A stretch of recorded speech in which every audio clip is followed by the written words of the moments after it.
In today's video, we're checking out the Rode Video Micro 2 Ultra Compact on-camera microphone. This is a completely passive microphone. It doesn't require any batteries. Simply plug it into your camera and you'll be in business, and it will give you excellent audio quality. Actually listening to it right now, plugged into my Panasonic GH5S Micro Four Thirds camera, so you can get a sense of how it works in an outdoor environment like this. Now, being that this is a very lightweight and compact microphone, we're going to test it out for vlogging. I'll also test it in a studio situation so you can see what kind of results we get if you plan on shooting indoors. Before we get into it, a huge thank you to Rode for sending this out for the review. I really appreciate it. If you want to check this out, I'll link it down in the description below, and I'll also put some timestamps down there so you can skip ahead to different sections if you so choose. Let's get into it. Let's do a quick audio comparison between the onboard microphone on my Panasonic GH5S and the Rode Video Micro 2. This is the onboard microphone. Let's switch it over.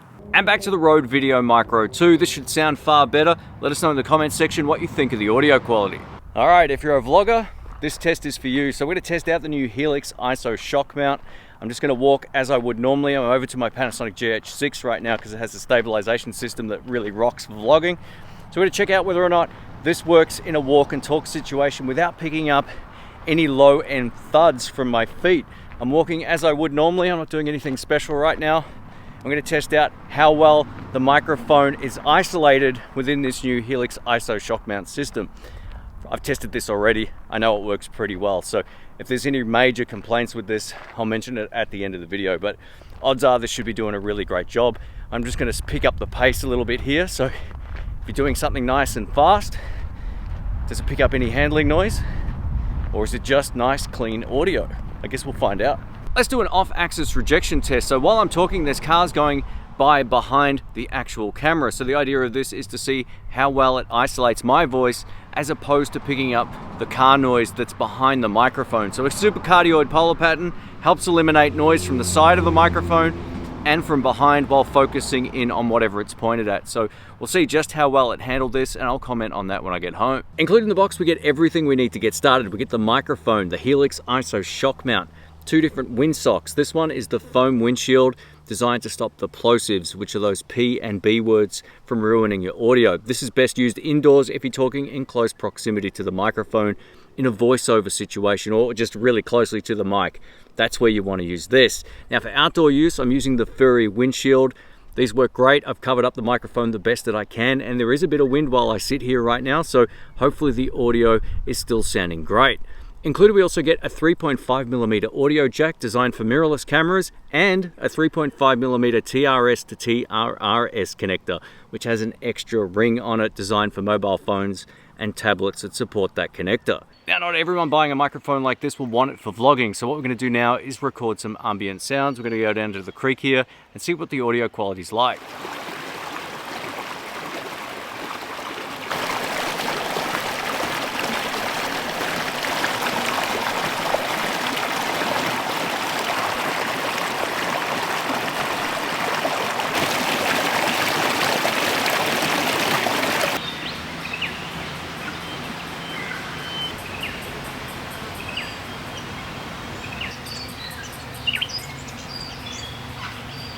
Let's cover the important specifications and what this means in a practical sense. So this is an on-camera shotgun microphone. So it has a capsule at the front and a supercardioid polar pattern, which allows it to be very directional in terms of how it picks up audio.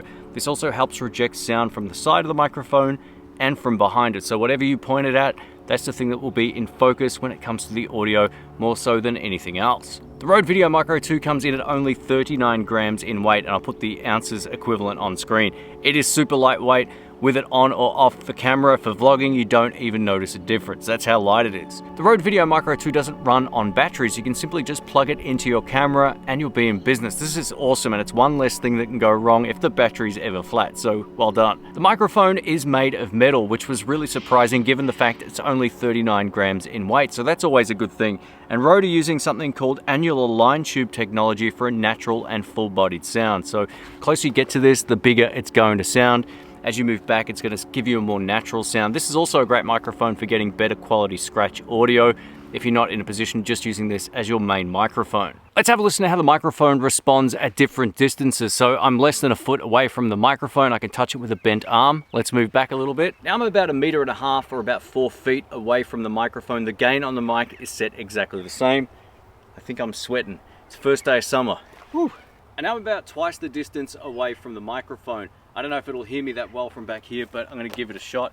And as I move back towards the microphone again, you can get a sense of how this sounds up close again, which will give you easily the best audio results. Before we head home, I just want to show you what kind of audio quality we can get with this microphone and camera combination using it for a drive and talk scenario. Now, I've got the camera on the tripod, but I'm holding the tripod because odds are it will end up moving. So yeah, this is the kind of audio quality you can get. Pay attention to how much background noise there is and all of that kind of stuff. Let's have a listen to how the microphone works in a studio situation. Again, it's on the camera. For the best results, if you're going to be doing something like this, you want to try and get it above you so you can get an extension cable and run it in a shotgun fashion like this, and you'll get far more isolated audio. The trick to getting a great voice audio recording is having the microphone as close to you as possible. As I move closer to this microphone, it's going to sound far better than when I'm away from it. And that's what I noticed looking back at all of the footage and listening to the audio. Now, the great news is if you're a vlogger, this microphone's awesome. It's lightweight, it sounds great. As long as you don't have it too far away from you, you're going to get excellent results. And I think it did a great job at isolating any type of handling noise as well. So this new shock mount is awesome. Interestingly enough, when I started walking fast, I felt like this furry didn't do a great job at rejecting the wind noise. I didn't have my camera set to automatic mode when it came to the audio. I had it all dialed in manually, and it's pretty interesting that I found there was still some wind noise getting through this. This was an absolute task just getting this on the microphone. So a little bit strange that I was getting some wind noise there, but definitely not the end of the world. But worth mentioning, as that's what I heard listening back in editing. Overall, this is a good sounding microphone. It's definitely a massive upgrade over the onboard microphones, as long as you're not just using it from a distance. At a distance, there's no benefit, but if you're up close, you'll definitely notice a big difference in the audio compared with the camera microphone. Again, if you're in the studio situation, run it above your head with an extension cable and you should get really great results. If you plan on getting a microphone for your camera in a car, I would say give it a miss and get a wireless pack. Get the Rode Wireless Go 2. It's going to give you far better results and more isolated results, being that you can just clip it onto your shirt. This really helps isolate all of the driving noise that you heard from the shotgun microphone. This is where it performed at its worst, as would any microphone pointing this way in a car, because not only will it pick up my voice, it will pick up everything else around me that's also on this side of the microphone. So again, get a wireless pack if you plan on doing a drive and talk YouTube channel. A massive thanks again to Rode for sending this out for the review. I really appreciate it. I hope it's been helpful. If it has, please leave a thumbs up. You can check it out by using the links in the description box below. Thanks again. See ya.